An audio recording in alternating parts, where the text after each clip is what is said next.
back to killing Slomo. So there you have it. The Mexican. He was about 45 years old. He had a sombrero on because he was proud of his heritage, just like Trump's lawyer. Well, I mean, Trump's lawyer's judge. Where was he? Anyway, there he was, holding on to the passenger door handle, and the truck, beleaguered and bashed up, pulling a trailer on the back with Hillary Clinton's dead or pulsating body, and the others in the back. The place was in turmoil, but the Mexican was determined to show that Mexico would win in the long run.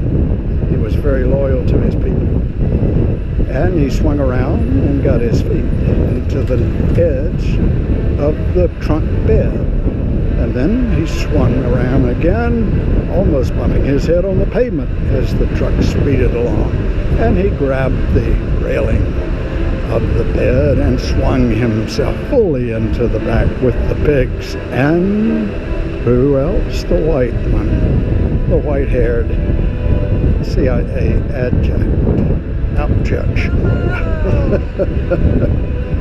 And he was very friendly with the pigs. He was a man that knew a pig was a very intelligent animal, and the pig was doing the best he could with his situation, which made him feel humbly, as Churchill said, have some respect for the pig. He was his equal. But so much digression. Here the Mexican had his chance. He put a machete into the back of the truck, into the bed of the truck.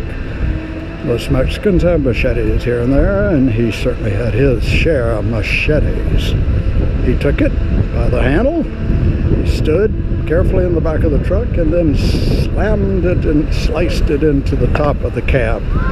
The blade came through the cab and came within inches of Cain's silly head.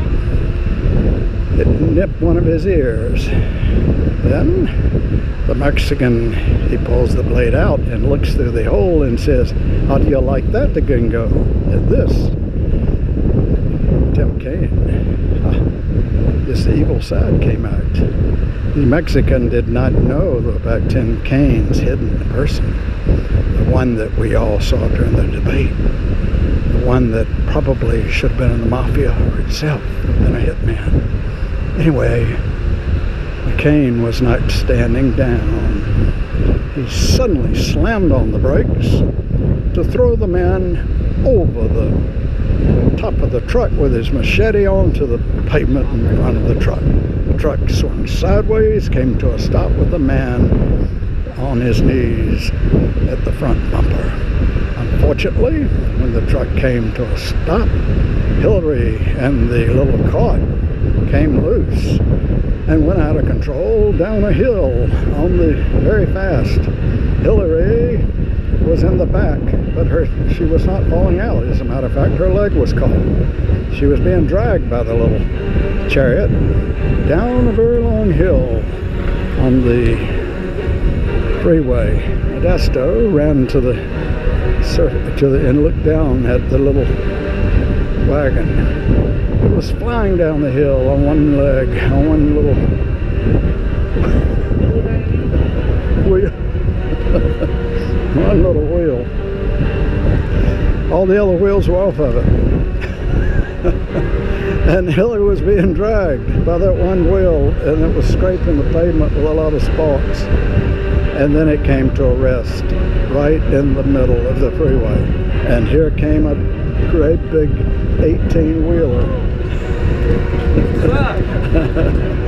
Destined to hit and run over Hillary. There's no way all 18 wheels could miss. The truck swung sideways and then fishtailed around the other way, and then it doubled back, missing Hillary's corpse just a little bit, and then the truck turned over, went over the embankment, crashed down at the bottom of the embankment, and burst into flames. The driver was seen running away up into the woods with exclaiming, cussing. He had no insurance. So we'll get back to him. Actually, he was one of the friends of the two drug dealers who, by the way, that little pickup truck had taken notice of what had happened, with the Mexican. It had come to a stop. It had actually rammed into the back of the first pickup truck, and there were 5 of them, remember? The 2 drug dealers, the one then from Indiana, the one that had the drugs, and then the 3, yes, the 3 rednecks, Jocko, Jason, and, yes, you remember, Billy Bob. So these boys were all overweight, tremendously overweight, and they looked pretty much what a liberal would consider right-wing, even though their brains did not have much intelligence to really know what kind of a wing they might be on. They were simply big masses of tissue. The tiny, tiny little brain to move it and follow the commands of their leader, who was primarily the man who owned the cabin, who came out and demanded the money. Hey, doggy. Oh, yeah. You just saw him, Hagener, Reinhard Hagener. A small man for his this time around. You know, we're not all the same size in real life. Yes, we take what we can, depending on what our ambitions are. Now, he was given the assignment to come here and holiday through this life with Schaefer and I. Madden Lips, who we've not found yet. I thought I caught a glimpse of him a few weeks ago. He's got to be around here somewhere. And then the Ascarian and the Sniper. He was one of our groups indirectly. He helped us, and we helped him in some ways, as I've described before. Anyway, that's all documented and returning. Great work by Dr. Slomo. Oh, thank you, thank you. Okay, back to the theme. So, we had this wicked woman's corpse out in the middle of the freeway. And we had Billy Bob, Jocko, and Jason. Very angry. They crowded around the truck. One of them began to take... They began to look at the little Lambano man and wonder, what kind of a creature is this? And then Modesto stood in front and said, he is one of us, old Satan worshiper. And there's Jocko. He said, wait a minute, I think I know what he's talking about. I've heard of that. So Jocko just happened to be a member of the Satan Association. The Satan and Child Abuse Association of Indiana and West Dakota. Now, where this West Dakota came in, we haven't the foggiest idea. Could have been they meant South Dakota or North Dakota. We don't know of a West Dakota. Maybe there's one in folklore, a little place somewhere. But anyway, he had aspired to the top of that organization, and there was their Grand Kliegel. And to say the least, he was a very tough, fat person. And he was willing to do almost anything for his friend, the little skinny drug man who owned the cabin. Because he had been given a bed and some board by the cabin owner. The cabin's owner, I'll tell you his name later, but he was a gnarly little redneck.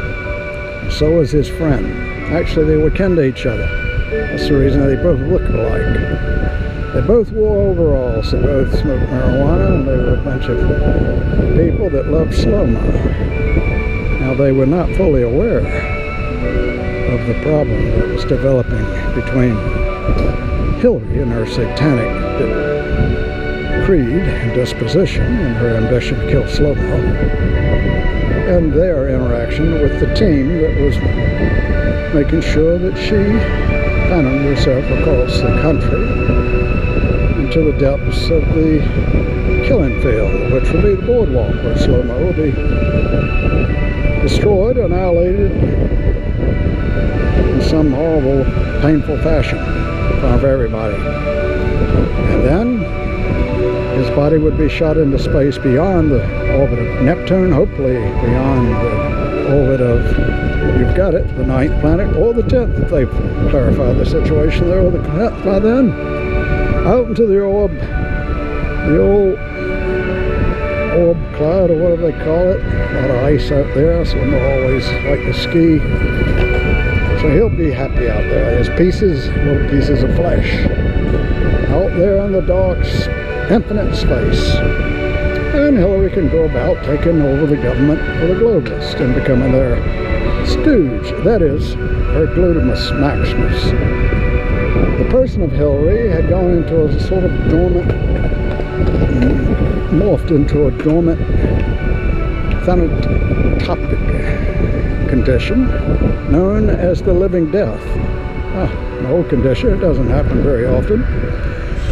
Most American doctors have never seen a case.